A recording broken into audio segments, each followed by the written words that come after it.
Hi and welcome to Lois and Morgana Davidson Art. It's Lois here and today I'm going to be trying out some Bockingford watercolour paper. I've never used it before. I've heard a lot about it. I know it's a good quality paper. It's made by St Cuthbert's Mill, which is the same paper-making company that make my favourite Saunders Waterford paper and also Milford papers. Both of those are cotton papers, whereas Bockingford isn't made from cotton, it's made from cellulose pulp. So that's why I've tended to shy away from it. But it's highly recommended. It was used by one of my watercolour heroes, Edward Wesson, and it's also used by quite a few artists that I know, including Ido Hanema, a friend of mine whose art channel here on YouTube I highly recommend. He's a brand ambassador for St Cuthbert's Mill and always uses either Bockingford, Saunders Waterford or Milford paper, and I'll leave a link to his channel, and so if you don't follow him then go over and subscribe. He's got some wonderful demos there. I've got two Bockingford pads at the moment that I picked up from my local art store. One of them is like a sketchbook format with this nice ring binding, and it's what's known as a fat pad. It's £200 weight, which is a good weight for watercolour paper. That's 425 GSM. There are 20 sheets in this fat pad, and I'm going to be using one of these to start with to test this out. This fat pad is like a sort of sketchbook with the ring binding. Of course, it lays completely flat, so it'd be really useful for taking out in the field for plein air. And the other one just below that is the more usual pad at the weight of £140, my usual weight of paper, or 300 GSM. Both of these are cold pressed, and so that's a nice all-round texture. And it's mould made. It's made from 100% wood-free cellulose pulp, and it's fully archival. And it's rated as a really good quality paper. Here's a piece of £200 rough paper that Ido sent me, which once I've tested it out, let me know in the comments below if you'd like me to do a full painting on that quarter imperial sheet. But for today, I'm going to be testing it out in the fat pad, so in the sketchbook, and see how it behaved. As a general rule, cotton paper sort of absorbs the paint and allows it to soften and diffuse, and you can build up lots of layers on it. It's a very forgiving paper, whereas pulp paper is less forgiving. The paint tends to sit on the surface a lot more, and you can't kind of work in as many layers. It can get muddy sometimes if you try and do too much on it, or at least that's my experience. But as with all new papers, you need to get used to them first. So I'm going to try this out, test out a few techniques now. First of all, I'm going to try a flat wash. I've mixed up quite a rich dark value of Payne's grey, and with a wash brush and my board at a shallow angle of about 20 degrees, I'm just going to be trying to get a nice sort of flat wash. And that looks pretty good so far. I can see the paint sitting on the surface of the paper. There's a bead of paint that's sort of pulled up at the bottom, so I can use a clean damp brush just to soak that back up and let that dry and see what happens. So now I'm going to try to paint a graduated wash. So I'm starting off dark, and then I'm going to try and get a bit lighter. I need a bit more water. See if I can graduate the wash so it goes from dark to light. That looks all right at the moment, but you can see that the paint is sitting on the surface and it's sort of running down the page and looking almost like a rain cloud. I'm not really looking for that, and also the board is at such a shallow angle. I think the reason it's doing that is because, as I say, the paint's sitting on the surface of the paper rather than being absorbed into the pores of the paper, if you see what I mean. So I'll sort of see if I can sort of flatten it out a little bit more. and then try and get that graduated wash a little bit more evenly graduated using horizontal brush strokes. Now there's nothing wrong with this, it's looking beautiful at the moment, but it's difficult for me to work with because I'm not used to this. I'm used to the way my cotton paper behaves, but I must admit the paint's looking beautiful on the page at the moment. So now I've dipped into some perylene green, sap green and raw umber, and I'm going to just try painting a sort of tree shape while those washes are drying. So I'm going to dip in and out of water and soften back here and there, and I'm going to just try and create lots of wet in wet blending on the page. So I'm painting at the moment with wet paint onto the dry page, but where all my brush strokes are meeting up, of course, I'm producing a wet environment. So I'm beginning to paint wet in wet within the tree canopies. And getting some beautiful blends there. Now, I really like this paper. This is very different from any pulp papers that I used when I was first starting out, which I didn't find to be that good. Look at the way those colours look so fresh. And yes, the paint is sitting on the surface of the paper. It's not being absorbed as much. But that, again, will also have its good points. It's just a matter of getting used to how a different paper behaves. And I think this paper is taking the paint really beautifully. So as I put in tree trunks and branches using the rigger brush, linking up some of these patches of paint, I'm hoping you can see how pretty these blends of paint are as they soften and diffuse on the page.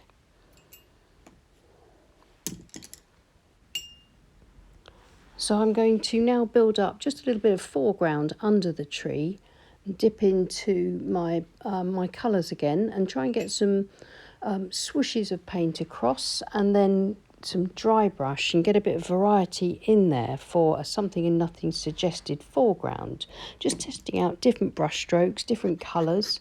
I'm going to get some Payne's grey in there, and then try one of my favourite techniques, which is to scrape through the damp paint with the palette knife to create branches, grasses, sticks and twigs, that sort of thing.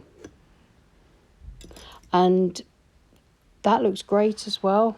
It's working, it looks really nice. And going back, softening with a clean damp brush, that technique's working as well. You can see how lovely and light those washes are going in places where I'm softening them. And to be quite honest, I wasn't expecting to like this paper as much as I do. I'd still have to practice a lot to get used to it, but just look at the way that it's taking the colour and the brush strokes, and it's really fresh, it's lovely. Let's see if it will make some dry brush.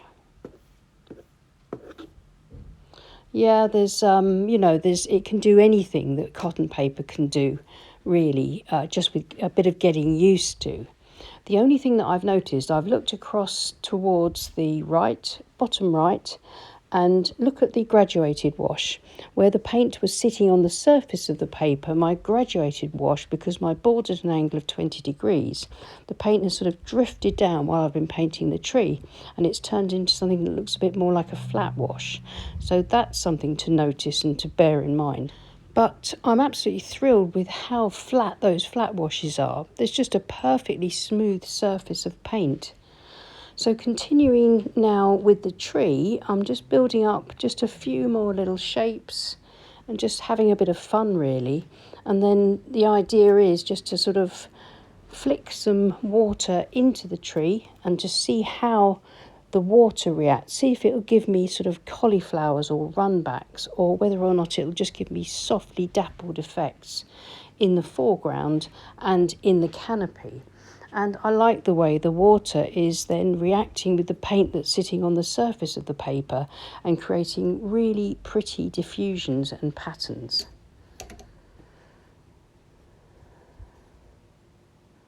So I'm just going to build up even more texture in the ground around the tree. Then I think I'm going to go and get some kitchen salt, some table salt from the kitchen, and I'm going to sprinkle a little bit of salt into it once I've got some more texture into this, the land. But I'm having a lot of fun playing with this. I'm really surprised at this paper taking so much sort of stick, so to speak. I was expecting to sort of end up being a bit disappointed with it, but I think I'm ending up feeling quite excited about getting some more of this and trying it out for some more serious paintings. So I've laid my board flat, and I'm now going to sprinkle the table salt into the ground. Just here and there. I'm avoiding patches that are still quite wet because, as I say, I think the main characteristic to bear in mind painting with Bockingford paper is the paint sits on the surface, as does the water. And if you put salt into a really wet area, it won't work. So I'm sprinkling the salt onto the drier parts. And I think it's also worth noting that I think bear in mind that with pulp paper like this, it dries slightly more unevenly than a cotton paper does. So you need to keep an eye on your drying times. But like with any tool that you use, getting used to it and understanding how it works, how it reacts is really important. So I'll be practicing a lot more with this paper, but I really like it. And I think it's going to become one of my go-to papers. So I think I'm almost ready to call it a day here. Just a few more little grasses, sticks and twigs, that sort of thing. And you can see the land has mostly dried now, and you can see I'm beginning to get some quite pretty salt effects as well.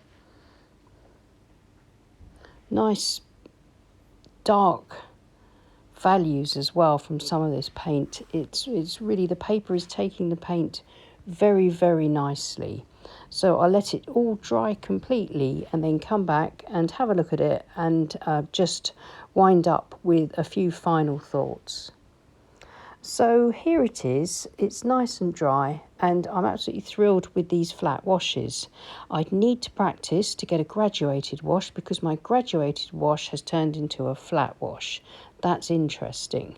You can sort of see the comparison. The one at the top is mid value, the one at the bottom is light value, but because the paint sits on the surface, then it's just all flooded down and kind of evened itself out in the end. So let's have a closer look at the tree and this sort of tangle of undergrowth that I've painted, the sort of something and nothing. If we look at it closely, you can see there's not a trace of mud, although I've really pushed some of this colour blending quite hard. If it was going to get muddy, I think it would do with the way I've treated it. And I'm really pleased as well with the way that the salt has reacted slightly differently to the way salt reacts on cotton paper, but that's again something I need to practice and experiment with and sort of find out how these things react. The last test on this bone dry paper and paint is to see whether I can lift out dry paint with a damp brush. So I'm applying water with my damp flat brush and then using a paper towel just to dab off the water after a couple of seconds, then going back in and carrying on to scrubbing through the paint, making sure I clean my brush and then dab off again with a clean piece of paper towel each time. And you can see that I'm getting back to the pure white of the paper. So it's an excellent lifting paper. That's one thing for sure that I can definitely see the potential in that. My Saunders Waterford paper doesn't lift that well. I mean, it's perfect in just about every other respect. But now I know this about the Bockingford, that I like the paper and that it lifts beautifully. If I plan a painting that needs a bit of lifting, then I'm going to choose Bockingford as the paper for the job. Well, I hope you found that interesting. Let me know in the comments if you use Bockingford or if you use another pulp paper and what your thoughts are and how you think that it compares to cotton paper. and I'll be really interested to read your comments. But I know that I'm certainly going to be experimenting more with Bockingford, and because it's quite a bit cheaper than the cotton papers, I think it's a really good value choice for beginners, because it behaves beautifully, it takes the paint really well, and I just think it's a really good all-round paper. But like everything, you have to practice on it to get used to it. So thank you so much for watching. Please give us a thumbs up and subscribe to our channel if you haven't already. And thank you so much to everyone that supports us on Patreon. And I'll see you again soon. Take care and happy painting. Bye.